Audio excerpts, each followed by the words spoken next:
ஸ்ரீமதே ராமானுஜாய நமக. நாலாயிர திவ்ய பிரபந்தம். முதல் ஆயிரம் 485ஆம் பாசுரம். ஸ்ரீ ஆண்டாள் அருளிச் செய்த திருப்பாவை 12ஆம் பாசுரம்.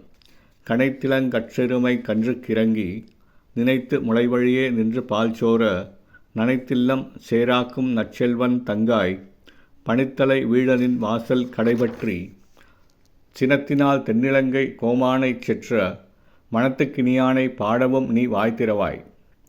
இனித்தான் எழுந்திராய் ஈதென்ன பேருறக்கம் அனைத்தில்லத்தாரும் அறிந்தேலோர் எம்பாவாய்.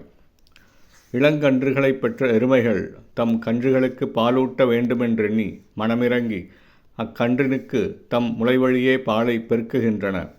அஃது வீடு முழுவதும் ஈரமாக்கி சேராக்கும் அளவுக்கு பெருஞ்செல்வத்தை உடையவனின் தங்கையே, எங்கள் தலைமீடு பனித்தொழிகள் விழ நாங்கள் உன் வீட்டு தலைவாசலில் வந்து நிற்கிறோம்.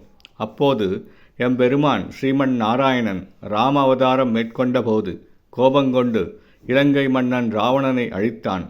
அப்படிப்பட்ட ராமபிரான் நம் மனதுக்கு இனியானாக திகழ்கின்ற நிலை கண்டு அந்த ராமபிரானை பற்றி பாடுவதற்கு வேண்டியாவது நீ வாயை திறப்பாயாக.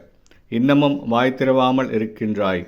அனைத்து வீடுகளிலும் உள்ளவர்கள் நீ பெருந்தூக்கம் கொண்டிருக்கிறாய் என்பதை அறிந்து கொண்ட பின்னரும் கூட எழுந்திராமல் தூங்குவது எதற்காக? இனியேனும் எழுந்திருப்பாயாக. ஸ்ரீமதே ராமானுஜாய நமக. ஸ்ரீ ஆண்டாள் திவ்ய பாதங்கள் சரணம்.